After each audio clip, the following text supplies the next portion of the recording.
Prepare-se para conhecer o Cruiser Tank Covenanter A13 MK3, o mais controverso dos tanques britânicos.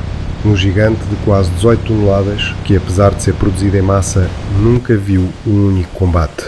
Sua história é uma lição de engenharia militar com um final trágico. O Cruiser Tank Mark V Covenanter A13 MK3, desenvolvido pela London Midland and Scottish Railway, LMS, a partir de 1939, representou um ambicioso esforço britânico para modernizar sua força blindada.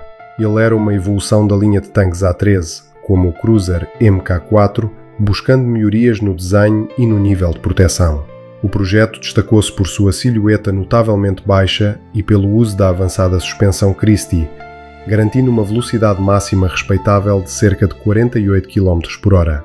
Originalmente, ele era visto como o futuro imediato dos cruiser tanques rápidos, destinados a explorações profundas e perseguições. Sua produção foi massiva, com mais de 1.700 unidades fabricadas, o que o torna um dos modelos mais numerosos da Grã-Bretanha no início da guerra.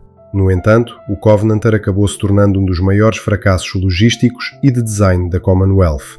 O principal culpado por esse fracasso foi o esforço para criar um design compacto.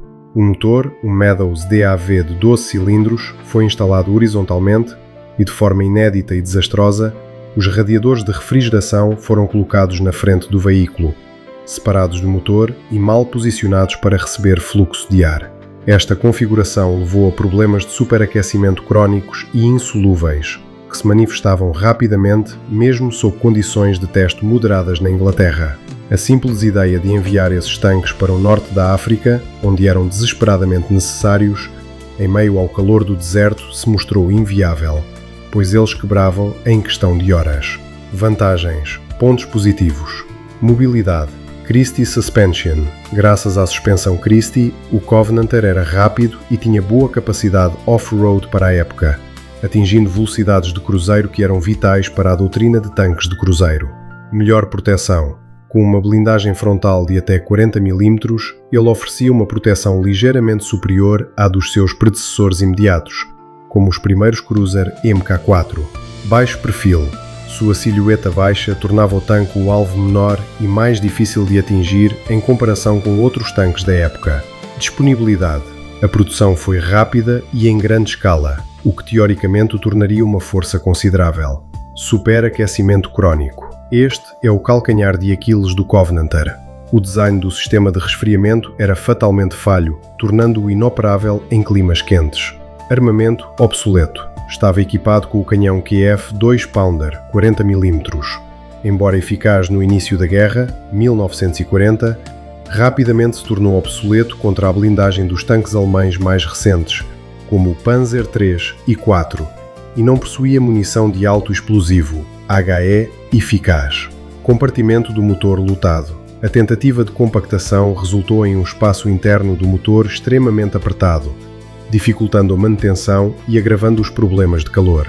Ausência de combate. Devido aos seus problemas de motor, ele foi relegado ao papel de tanque de treinamento e veículo especializado, como o lança-pontes, falhando completamente em seu propósito original de combate.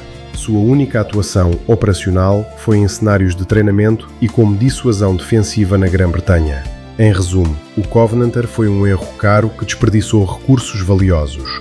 No entanto, ele serviu como uma crucial lição de design para os engenheiros britânicos, que mais tarde aplicaram esse aprendizado nos designs bem-sucedidos que se seguiram, como o Cruiser Tank Centaur Cromwell. E aí, pessoal, chegamos ao fim da história melancólica do Covenanter. É incrível como um único erro de engenharia pode selar o destino de um tanque.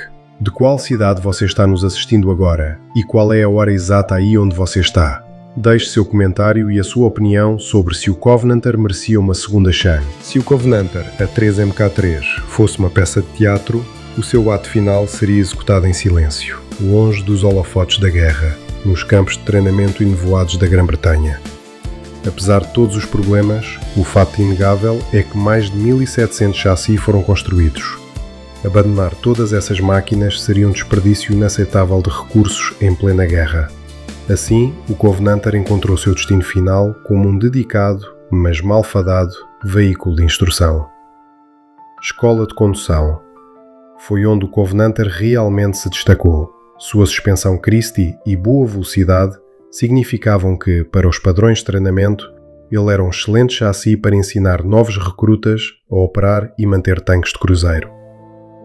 Aprendizado da manutenção. Paradoxalmente, a constante falha do motor por superaquecimento, se operado por muito tempo, forçou os mecânicos britânicos a se tornarem especialistas em manutenção e reparos sob pressão, uma habilidade que seria vital quando eles começassem a trabalhar com os mais complexos tanques Crusader e, mais tarde, os tanques Cromwell. O legado mais duradouro e útil do Covenanter não veio como um tanque de batalha, mas sim como um lança-pontes, bridge layer. Reconhecendo que o chassi era robusto, mas o motor inconfiável para combate direto, os engenheiros removeram a torre e instalaram um equipamento pesado capaz de transportar e lançar uma ponte de tesoura de 10 metros de comprimento sobre obstáculos, como riachos ou trincheiras. Esses veículos foram cruciais. Ao contrário dos tanques de combate, os lança-pontes Covenanter foram usados em combate real. Embora não na linha de frente na Europa, eles foram enviados para o Teatro do Pacífico e para o Mediterrâneo, onde serviram ao lado dos tanques Centaur e Cromwell, provando que o chassi, quando desonerado da tarefa de combate e com um foco específico, ainda poderia ser útil para o esforço de guerra. A lição de engenharia. O Covenanter não foi apenas um fracasso, ele foi uma lição cara, mas vital, para a indústria de tanques britânica. A necessidade de corrigir os erros da refrigeração e de design de motores levou diretamente ao desenvolvimento do 1. Cruiser Tank Marca 6, Crusader, a 15. Um projeto que tentou corrigir muitos dos erros de motorização do Covenanter, embora ainda tivesse problemas. 2. Cruiser Tank Marca 8, Cromwell, a 27M. Este tanque, um dos mais bem-sucedidos da Grã-Bretanha na guerra, incorporou um motor completamente novo, o Rolls-Royce Meteor, adaptado do motor de aeronave Merlin, e um design de chassi que finalmente resolveu os problemas crónicos de superaquecimento. O Cromwell, em essência, deve muito do seu sucesso às falhas do Covenanter. O epílogo, o fim da linha. Quando os tanques Cromwell e Challenger entraram em produção massiva em 1944, o Covenanter foi rapidamente retirado de todos os serviços, inclusive do treinamento.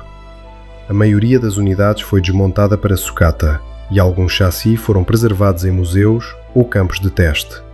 Ele se tornou um milagre britânico que nunca aconteceu. Um tanque que, por um único erro de design, foi condenado a uma vida de simulacro de guerra em casa.